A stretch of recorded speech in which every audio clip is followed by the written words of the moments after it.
academia and industry gap, the way to promote an integrated socio-economic and technology development in Ghana. That is what we are looking at, and that is our topic. Like I said earlier, I have Professor Osei Safo from University of Ghana, Legon. Prof, you're welcome. And Professor Amevi Akapovi, I hope I'm correct. Okay.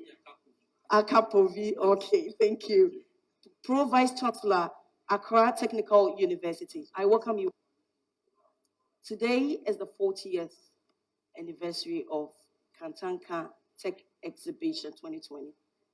You've witnessed the process.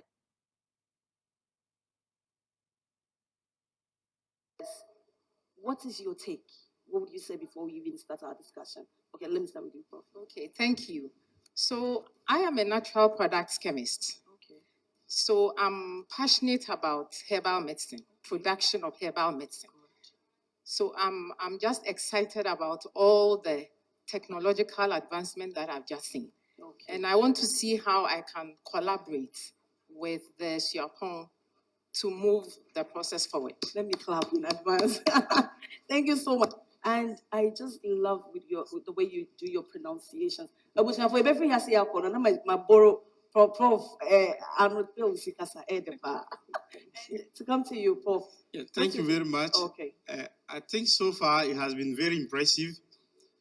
Coming from a TVET institution like Accra Technical University, I've seen quite a number of TVET scale being exhibited here, showing the vehicle that have been put actually, that have been made available to the public. I think is a very great step for our nation. I want to associate myself to you, see how we can carry forward the agenda of TVET in the Technical University and then in the nation Ghana as a whole. Thank you very much. Thank you. So back to today, we'll be looking at bridging academia and industry gap, the way to promote an integrated socio-economic and technology development in Ghana. We go to school, study various courses, and most subjects is leading the 21st century civilization and technology advancement. And even in our social science and art, we teach subjects like archaeology. Archaeology, yet our graduates are not excavating numerous historical areas needed to improve history and tell our own historical or tell our own story so far as scientific is concerned. Now the question is, how do we improve upon our curriculum for the primary, high school, tertiary, and our graduates get to know the application of what they are being taught? How do we go about it? Okay, thank you. I believe that in order to improve anything at all, you need to take a critical look at it to get a better understanding of what works and what doesn't, and then take the necessary steps to address that. Okay. So regarding our curriculum, if our desire is to produce graduates who are more practically oriented, then we should be more intentional about intimately infusing active learning, experiential learning, and problem-based learning in our curriculum at all levels, right from preschool to tertiary. I know that in early childhood education, we have play-based learning programs.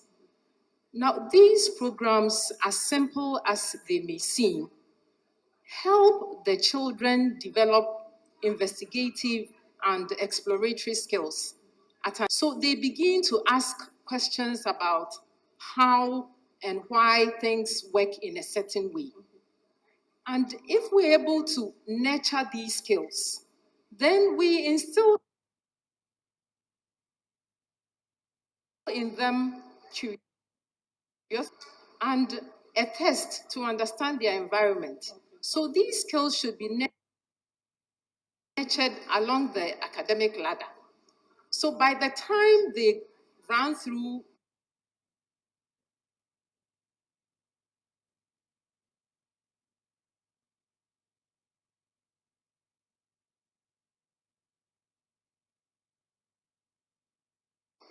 SHS to university. They have some practical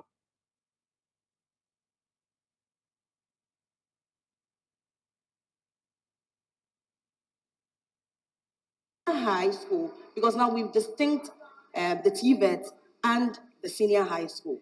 So came to the government, don't you think that we need to involve TVET courses more practicals in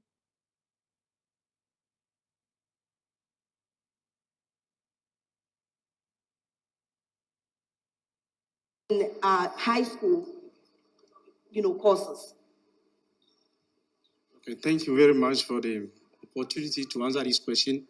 I think that there is quite a lot of credit that we need to give to a number of courses, Okay. which in actual fact do not seem to be directly related to TVET. Okay. For instance, let me take it slowly by making some few, instances. If you have not been taught about the law of Faraday's, you will not know how a generator works. Yet, you can be made to assemble a generator today and to generate electricity, but you don't know the principle behind it. And when you don't know the principle behind something, there is no way you can innovate and dream. It is based on the principle that you can do something that is better. Okay. That is one point.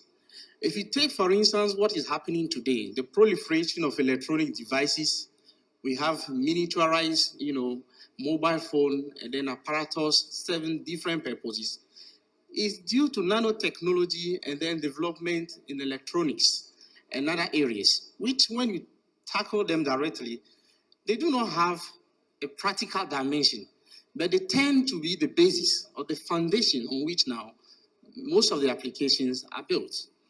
To me, the problem or the missing gap is rather the way these courses are taught. They have relevance, but if you fall on a lecturer who teaches them the traditional way, that's what we used to say. He comes and then he opens his PowerPoint and reads a number of things for you study the books, you study the books. And he never tells you that even this transistor that he has taught you, this is how it looks like physically. And this is how you can connect it to do something. And then all you have heard is that transistor is a switch, is an electronic device, you can do this, you can do that. And then you are going about. Okay. You see, you can tell people a lot of things. Very little remains. But when you put the person to do the thing in himself, then there is a solid knowledge that takes place, a solid learning that takes place. So I want to end this by saying that there are 3 things we need to be looking at in the future if you want to improve education and then make it a bit more related to our socioeconomic development. One of them should be, first of all, let's look at who is teaching. Is the person up to the task? In some countries, people can just, you can have the certificate, even if you look at Ghana as an example, if you have a PhD, you are allowed to teach, for instance, in the technical university. But in other parts of the world, you need to be trained how to teach because the teaching methodology matters in the way you deliver to the student. That is one aspect. Another aspect, for instance, is the environment. You must have an enabling environment to get people to learn. That's the example that I started with. You can teach a lot of theoretical concepts, but as far as the person is not faced to this practical exposure, this industry exposure, then knowledge doesn't take place effectively. He ends up erring and he still cannot do anything with the knowledge. So let's look at how we can improve that. And finally, the very strong point I like to make here is the curriculum we are even teaching. Are they still relevant? In this, our time, and I was very glad to read it on the notice, even if you turn your eye, you are seeing things like AI, machine learning, emotional intelligence, and so many things that have changed how work goes on today. However, we have curricula that are archaic, some of them more than 20 years, and still we have not done any change to them. And we are trying to put that knowledge into the student, expecting them to deliver, in the world of work when they are meeting requirements of AI, machine learning, and co. I think we need to look at our curriculum as well. And when you put all these together, we can make a step forward. Thank you. Okay, thank you so much, Prof. Now let's look at our researchers. They mostly say we are contributing our quota to the development of our nation and also to they are supposed to be problem-solving, researchers. But when it comes to Ghana, it looks as if they are handicapped. Is it that the government is not investing enough resources in the researchers for them to produce exactly what we need in Ghana? Prof. Of course, we need more support in that area. Because if I consider the research that I have done, much of the funding or support is from external sources.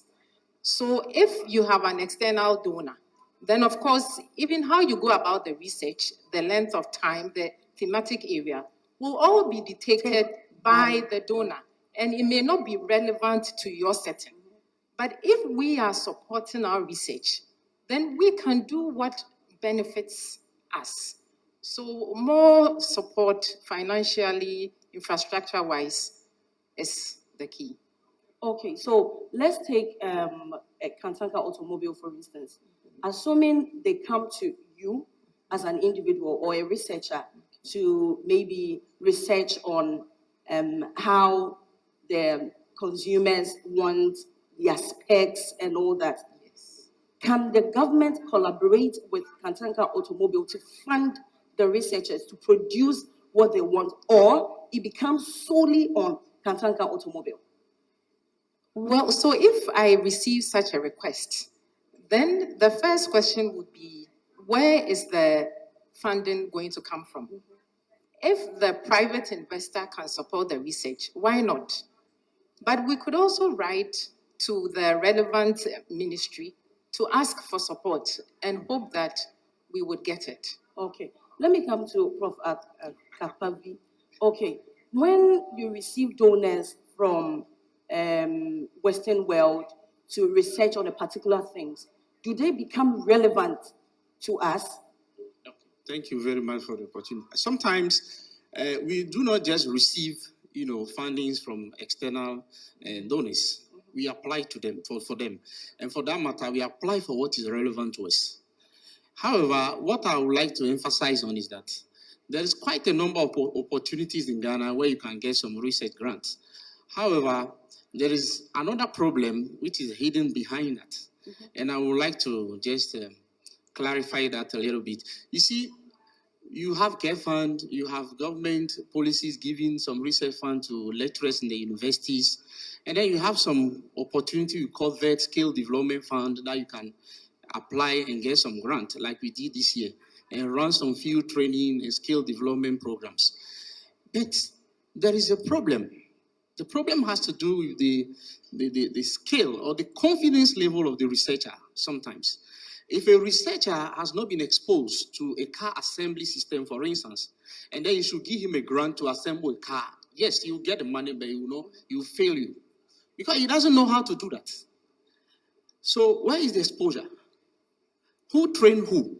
How do you expect something from somebody when you have not put in some energy to build him in the first place? So I just want to say that there is quite a number of problems in the research world. And that is the reason why a lot of research end up being very abstractive.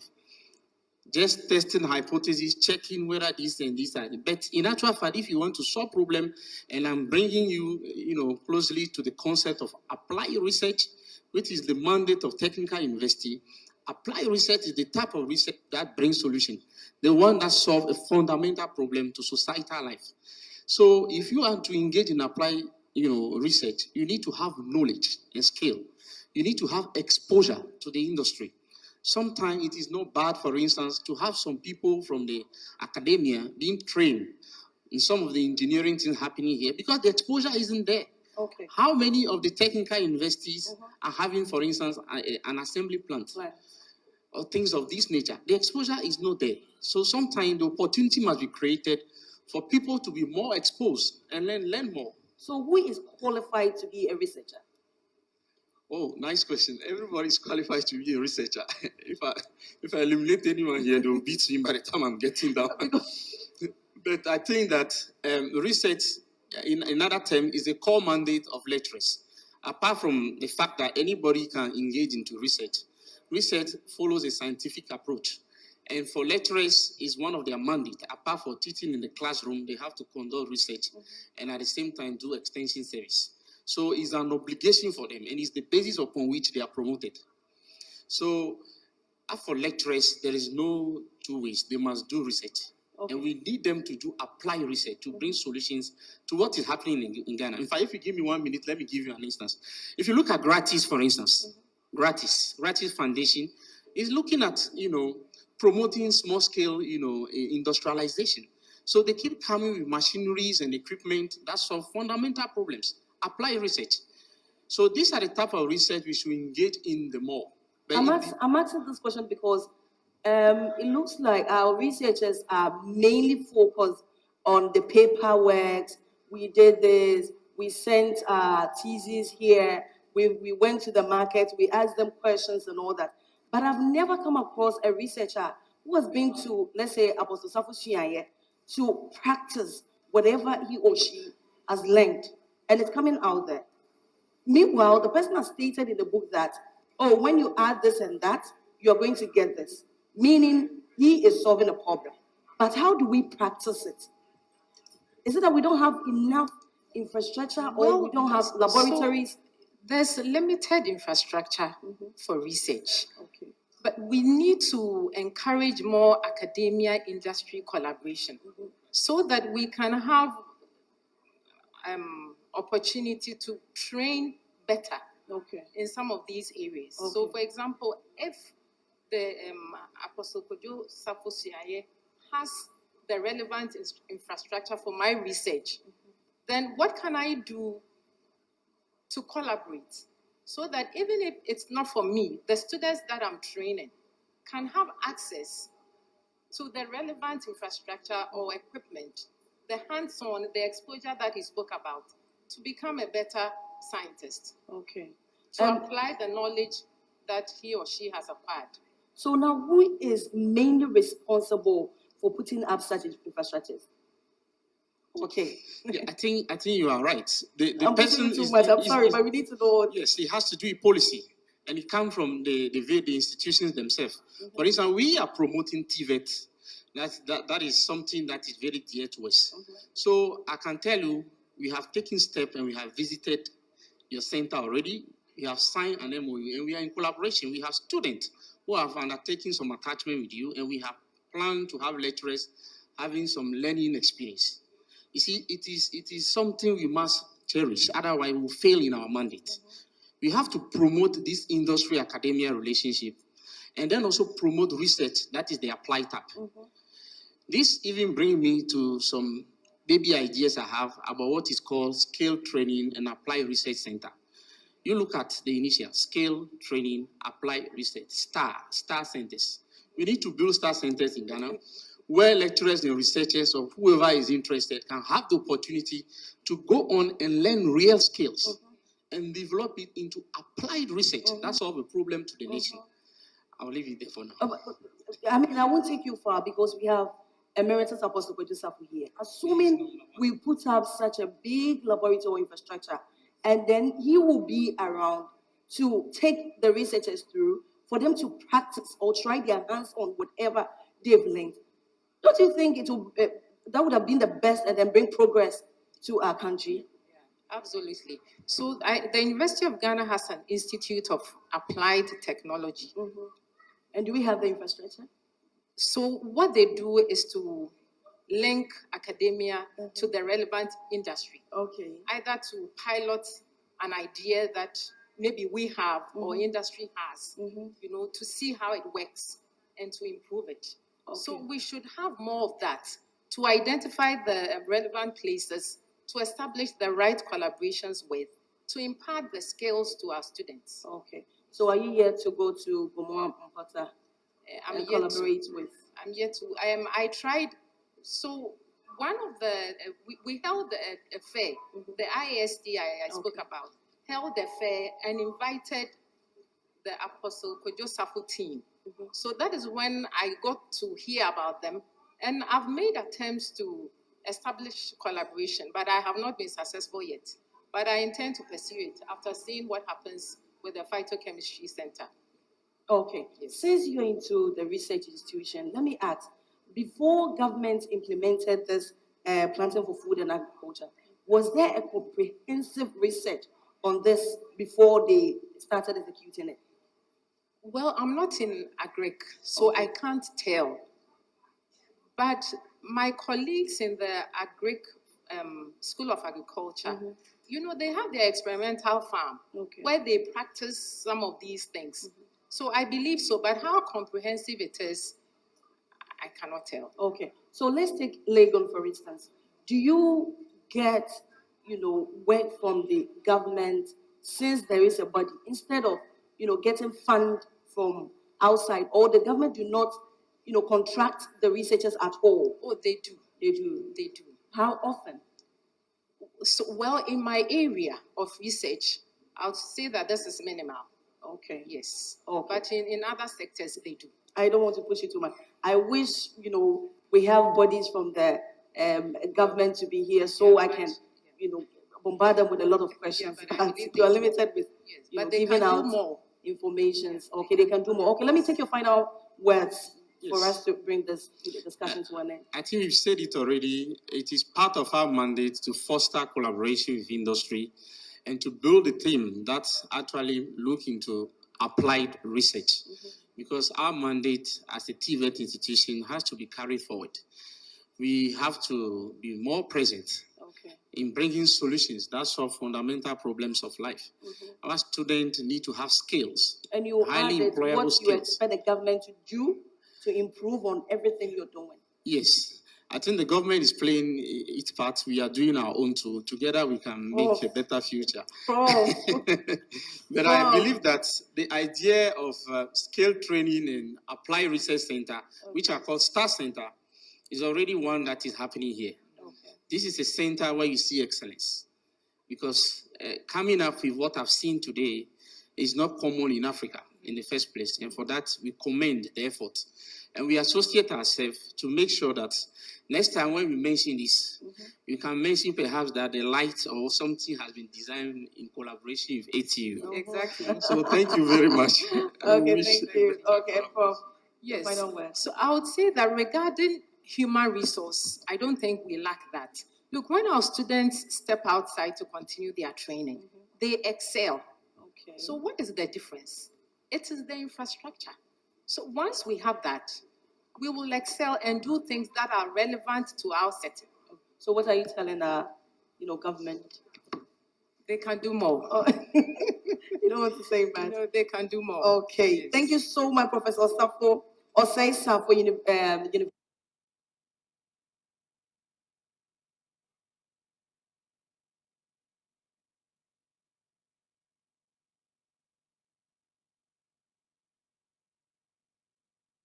From University of Ghana, Legon, and Prof. Amevi Akapavi.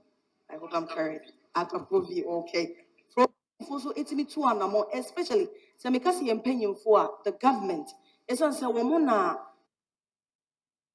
nneɛma wei sɛ nyinaa so a sɛ yɛka infrastructure so wɔn sisi nneɛma akɛseɛ bi saa yɛn mmanom yɛn nuanom obi bia a wɔpɛ sɛ wɔkɔ hɔnom ɛkɔgye nimdeɛ ebetumi akɔ ɛnyɛ nimdeɛ ne sɛ sɛbi wafa buku no na wasua nwoma no na wɔwɔ bibia egu ti mu na mmom deɛ ne sɛ wobɛhu adeɛ no sɛ yɛka sɛ paneɛ a wode wo nsa asɔ paneɛ mu kwan bɛɛ so na yɛfa so yɛ paneɛ yɛde ABCD and ye kabom ye yes okay mesua wo nwoma no maba me de saa ABCD na keka bom enya saa paneɛ na mpa ɛno ɛna kyerɛ sɛ wo gi obi anasa wo solve obi how ɛne ne problem bi sɛ ba ne saa ɛbɛboa ma Ghana a better place for all of us to live. Into yes, information way it's going out there.